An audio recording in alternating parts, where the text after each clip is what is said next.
Good morning दोस्तों, मैं नवीन श्रीवास्तव आप सबका हार्दिक स्वागत करता हूं आपके यूट्यूब चैनल स्टडी विद नवीन पर। तो दोस्तों आज है 16 अप्रैल और देखते हैं आज के करंट अफेयर्स में क्या है खास। तो दोस्तों यदि आप लोगों ने मेरे चैनल स्टडी विद नवीन को लाइक एंड सब्सक्राइब नहीं किया तो मेरे चैनल को लाइक एंड सब्सक्राइब जरूर करें दोस्तों। ज़्यादा से ज़्यादा शेयर करिए जिससे ज़्यादा से ज़्यादा लोग मुझसे जुड़ सके और घर बैठे बैठे ही तैयारी कर सके, चाहे वो मैथ हो, चाहे रीजनिंग, चाहे जीएस, चाहे करंट अफेयर्स। तो दोस्तों आइए शुरुआत करते हैं अपने क्विज से। तो दोस्तों आज का पहला क्विज है, किस राज्य ने कोरोना वायरस के संदिग्ध मामलों का पता लगाने के लिए 8,000 गांवों में डोर टू डोर स्क्रीनिंग करने का फैसला किया है? उत्तर प्रदेश सरकार ने, बिहार ने, केरल ने या गुजरात ने? किस राज्य में किया गया है? तो इसका राइट आंसर हो जाएगा दोस्तों ऑप्शन नंबर बी, बिहार में। तो बिहार में 8,000 गाँवों में डोर टू डोर स्क्रीनिंग करने का फैसला किया गया है। यह वह गांव होंगे जहां लोग 1 से 23 मार्च 2020 से विदेशों से आए हुए हैं। 1 से 23 मार्च के बीच 2020 में विदेशों से आए हुए हैं, इनकी स्क्रीनिंग की जाएगी। स्क्रीनिंग इनकी 16 अप्रैल यानी आज से शुरू की जाएगी और 24 अप्रैल तक चलेगी इनकी पूरी स्क्रीनिंग। तो दोस्तों जैसे ही बिहार का नाम आया, बिहार की राजधानी हमको जैसे ही बिहार मिला, बिहार की राजधानी क्या है, वहाँ के सीएम कौन है, वहाँ की राजकीय पक्षी क्या है, राजकीय पशु क्या है, इतना हमारे माइंड में तुरंत आ जाना चाहिए। तो जैसे बिहार आया, बिहार की राजधानी पटना है, ये तो आप सबको बहुत ही अच्छे से मालूम होगी। और जो सीएम है श्री नीतीश कुमार जी। कौन है? नीतीश कुमार। और इनका जो राज्य पशु है, बिहार का जो राज्य पशु है गौर। क्या है? गौर। और राजकीय पक्षी, तो राजकीय पक्षी है घर गौरैया। क्या है? घर गौरैया। और उनका राष्ट्रीय उद्यान है, बिहार का राष्ट्रीय उद्यान है वाल्मीकि राष्ट्रीय उद्यान। वाल्मीकि राष्ट्रीय उद्यान। आइए नेक्स्ट क्विज देखते हैं। यह डग सैंडर्स का हाल ही में निधन हो गया। वह निम्नलिखित में से किस खेल से संबंधित थे? क्रिकेट से, शतरंज से, पोलो से या गोल्फ से? तो दोस्तों इसका राइट आंसर हो जाएगा ऑप्शन नंबर डी। डग सैंडर्स जो थे एक गोल्फर थे। इन्होंने पीजीए टूर पर 20 खिताब जीत चुके हैं। 20 खिताब जीत चुके हैं पीजीए टूर पे। और डग सैंडर्स जी जो थे स्टाइलिश कपड़े पहनते थे और बहुत ही डार्क कलर के कपड़े पहनते थे, इसलिए इन्हें पिकाक ऑफ फेयरवेज के रूप में भी संबोधित किया जाता है। इन्हें पिकाक ऑफ फेयरवेज के रूप में भी जाना जाता है। पिकाक ऑफ फेयरवेज। आइए नेक्स्ट क्विज देखते हैं। दिया निम्नलिखित में से किसने कोविड नमूना संग्रह कियोस्क, क्या कोविड नमूना संग्रह कियोस्क COVSASC विकसित किया है? Defence institute of advance technology Pune ने, भाभा परमाणु अनुसंधान केंद्र ने, या रक्षा अनुसंधान एवं विकास प्रयोगशाला DRDL हैदराबाद ने, या उपरोक्त में से कोई नहीं? तो इसका राइट आंसर हो जाएगा दोस्तों ऑप्शन नंबर सी, रक्षा अनुसंधान एवं विकास प्रयोगशाला DRDL हैदराबाद ने कोविड नमूना संग्रह कियोस्क को विकसित किया है। आइए नेक्स्ट क्विज देखते हैं। दिया है विश्व कला दिवस कब मनाया जाता है? 13 अप्रैल को, 15 अप्रैल को, 16 अप्रैल को या 14 अप्रैल को? तो दोस्तों इसका राइट आंसर हो जाएगा 15 अप्रैल को। कब मनाया जाता है? 15 अप्रैल को विश्व कला दिवस मनाया जाता है। World art day. क्यों मनाया जाता है? कला को बढ़ावा देने के लिए इसे मनाया जाता है। इसे यूनेस्को द्वारा मनाया जाता है। किसके द्वारा? यूनेस्को द्वारा। यूनेस्को। कई बार एग्जाम में इसका फुल फॉर्म भी पूछ लिया जाता है, यूनेस्को का फुल फॉर्म क्या है? तो इसका फुल फॉर्म है दोस्तों यूनाइटेड नेशंस क्या है देख लीजिए, united Nations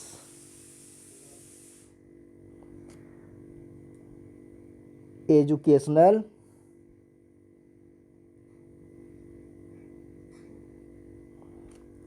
scientific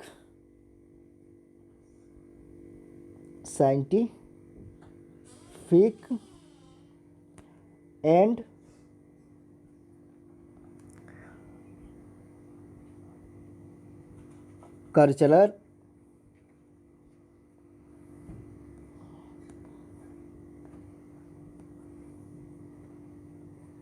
cultural organisation.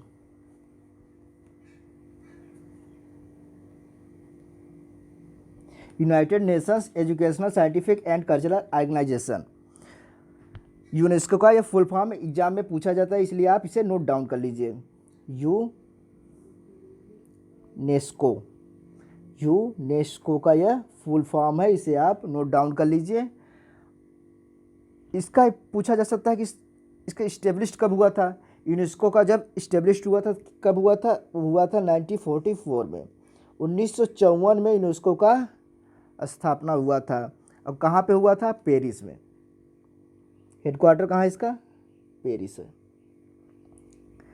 आइए इसका जो आंसर था क्या था, 15 अप्रैल।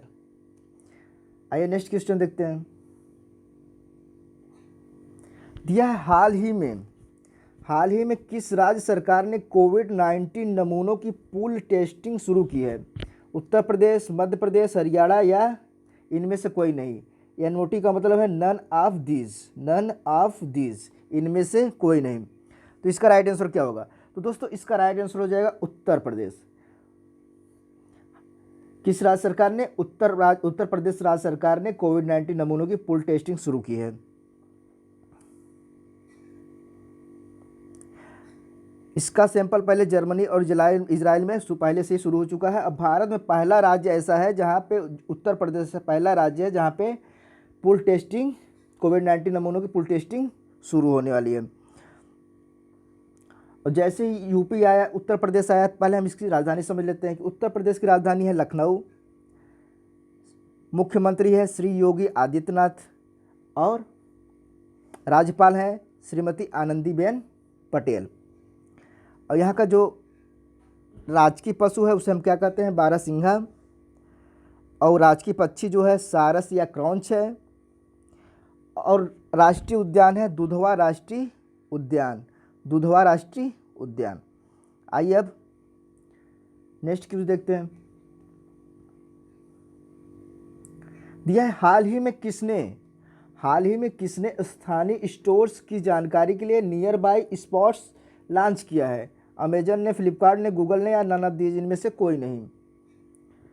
तो इसका राइट आंसर क्या होगा, तो इसका राइट आंसर दोस्तों ऑप्शन नंबर सी, गूगल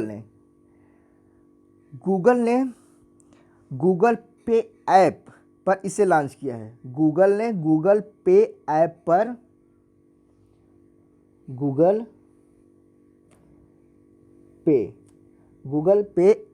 पर इसे लॉन्च किया है। इस फीचर से आप कौन सी किराना की दुकान खुली हुई है डेली नेट पर, इससे आप इसे जानकारी प्राप्त कर सकते हैं। अब गूगल का नाम आया है तो गूगल के सीईओ कौन है, तो इनके जो सीईओ हैं क्या नाम है उनका, सुंदर पिचाई। और गूगल का हेडक्वार्टर कहाँ है, तो गूगल का हेडक्वार्टर है कैलिफोर्निया यूएसए। आइए अब नेक्स्ट क्वेश्चन देखते हैं। दिया है हाल ही में पर्यटन मंत्रालय ने कौन सी वेबिनार श्रृंखला शुरू की है।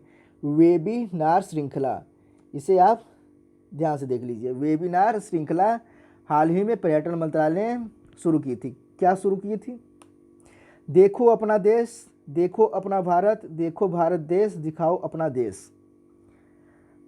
तो पर्यटन मंत्रालय ने कौन सी वेबिनार श्रृंखला शुरू की है, तो इसका राइट आंसर हो जाएगा ऑप्शन नंबर ए। क्या हो जाएगा, देखो अपना देश। इसमें ऑनलाइन चीज़ें समझाई जाएंगी। इसके माध्यम से ऑनलाइन चीज़ों के बारे में समझाई जाएगी। और जैसे ही पर्यटन मंत्रालय का विषय में आया तो हमें सॉरी, पर्यटन मंत्रालय कौन है? तो है प्रहलाद सिंह पटेल। कौन? प्रहलाद सिंह पटेल इस समय पर्यटन मंत्री हैं, प्रहलाद सिंह पटेल। आइए नेक्स्ट क्यूज देखते हैं। दिया है हाल ही में कोरोना वायरस के चलते cycle race tournament tour de France, क्या? टूर डे फ्रांस स्थगित कर दिया। ये कहाँ पर होना था? यूके में, यूएसए में, फ्रांस में या कनाडा में? कहाँ पे होने वाला था? तो इसका राइट आंसर हो जाएगा option number C, option number C. जैसा कि नाम में भी है tour de France.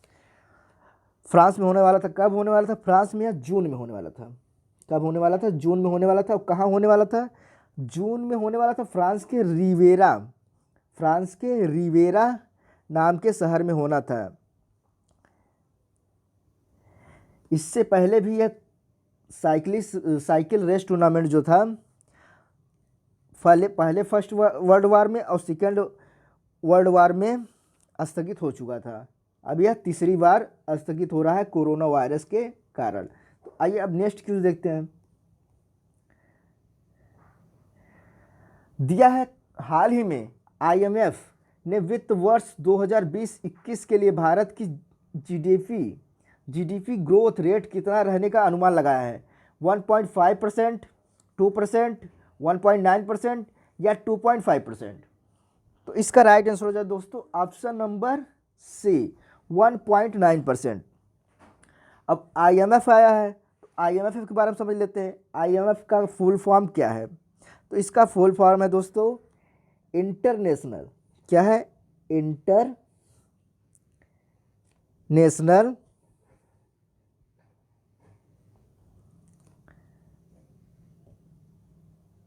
Monetary fund, international monetary fund, international monetary fund IMF. इसका फुल फॉर्म भी एग्जाम में आता है, इसलिए आप इसे अच्छे समझ लीजिए। आईएमएफ का फुल फॉर्म है इंटरनेशनल मॉनेटरी फंड। और आईएमएफ ने ही 2021-22 के लिए, कब के लिए? 2021-22 के लिए भारत की जीडीपी ग्रोथ को 7.5% रहने का अनुमान लगाया है। कितना? 7.4% रहने का अनुमान लगाया है। कब के लिए? 2021-22 के लिए। किसने? आईएमएफ ने ही। और वर्ल्ड बैंक ने कब कितना लगाया है? तो वर्ल्ड बैंक ने 2020-21 के लिए कितना लगाया है अनुमान? कि 1.5% से 2.8% रहने का अनुमान लगाया है वर्ल्ड बैंक ने 2020-21 के लिए भारत की जीडीपी ग्रोथ के लिए। और यूनाइटेड नेशन ने कितना लगाया है? यूनाइटेड नेशन ने अनुमान लगाया है 4.8% का। और एडीबी, एशियन डेवलपमेंट बैंक ने 4% रहने का अनुमान लगाया है। और आईएमएफ का जो स्थापना हुई थी, कब हुई थी? आईएमएफ की स्थापना हुई थी 1945 में। क्वेश्चन में आ सकता है कि आईएमएफ की स्थापना कब हुई थी और इसका हेडक्वार्टर कहाँ है? इसका हेडक्वार्टर्स कहाँ है? तो हेडक्वार्टर है वाशिंगटन डीसी। कहाँ है? Washington DC. आइए नेक्स्ट क्वेश्चन देखते हैं। दिया यूनियन बैंक ऑफ इंडिया के कार्यकारी निदेशक के रूप में किसने पदभार ग्रहण किया है? विरूपाक्ष मिश्रा, कर्णम शेखर, हसमुख अधिया या पीवी भारती? तो इसका राइट आंसर क्या होगा? तो दोस्तों इसका राइट आंसर होगा option number A, Virupaksha Mishra को Union Bank of India UBI के कार्यकारी निदेशक के रूप में पदभार ग्रहण किया है विरूपाक्ष मिश्रा ने। इससे पहले विरूपाक्ष मिश्रा जी जो हैं, इससे पहले इन्हें कॉरपोरेशन बैंक में कार्यकारी निदेशक के रूप में नियुक्त किया गया था। किसमें? कॉरपोरेशन बैंक में। इससे पहले ये कॉरपोरेशन बैंक में कार्यकारी निदेशक के रूप में नियुक्त थे। इन्होंने अपने बैंकिंग विरूपाक्ष मिश्रा जी अपने बैंकिंग करियर की शुरुआत इन्होंने 1984 में, कब? 1984 में एक प्रोबेशनरी ऑफिसर के रूप में की थी, पीओ के रूप में। किसके रूप में? पीओ, प्रोबेशनरी ऑफिसर के रूप में की थी। इन्हें बैंकिंग क्षेत्र का 35 साल से अधिक का अनुभव है। तो दोस्तों आज की क्लास कैसी लगी कमेंट बॉक्स में जरूर बताएं दोस्तों, और मेरे चैनल स्टडी विद नवीन को सब्सक्राइब जरूर करें दोस्तों। तो दोस्तों अपने दोस्त नवीन श्रीवास्तव को इजाज़त दीजिए। धन्यवाद दोस्तों।